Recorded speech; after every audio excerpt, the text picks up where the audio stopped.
अध्यात्म और ज्योतिष जगत के प्रति श्रद्धा और विश्वास रखने वाले आप तमाम दर्शकों का हमारे खास कार्यक्रम में बहुत बहुत अभिनंदन स्वागत है।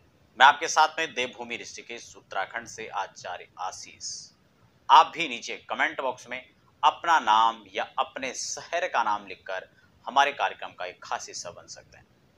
दर्शकों, आप सब जानते हैं कि ग्रहों की युति को लेकर के मैं आपके साथ लगातार चर्चा कर रहा हूँ, जिसमें 2 ग्रह, 3 ग्रह, 4 ग्रह, 5, 6, 7 जब भी कोई ग्रह मिलकर के एक भाव में बैठते हैं उसका क्या फल रहता है।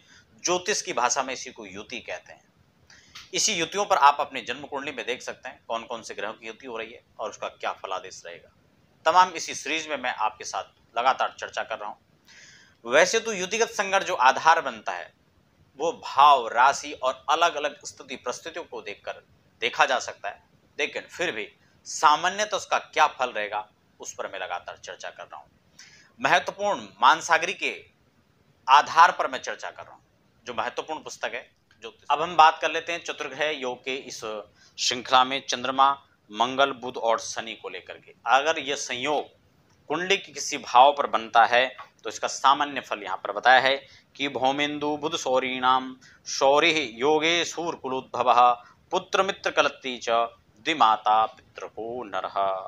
अर्थात ये योग संयोग जब कुंडली के भाव पर आधारित स्थापित होता है तो ऐसे में व्यक्ति वीर कुल उत्पन्न में जन्म लेता है।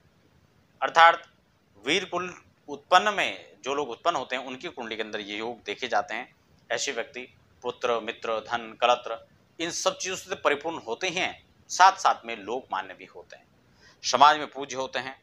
साथ ही साथ स्त्री और मित्र आदि बंधुओं से संयुक्त होने के साथ साथ में ये लोग कभी कभी देखा जाता है कि अपने देश को छोड़ करके विदेश या प्रदेश में भी इन लोगों को रहना पड़ता है, लेकिन फिर भी इनकी लोक मान्य स्थिति में कहीं कोई कमी नहीं आती है। ये लोग प्रसिद्धि को प्राप्त करते हैं। साथ ही साथ कभी कभी दो माताओं का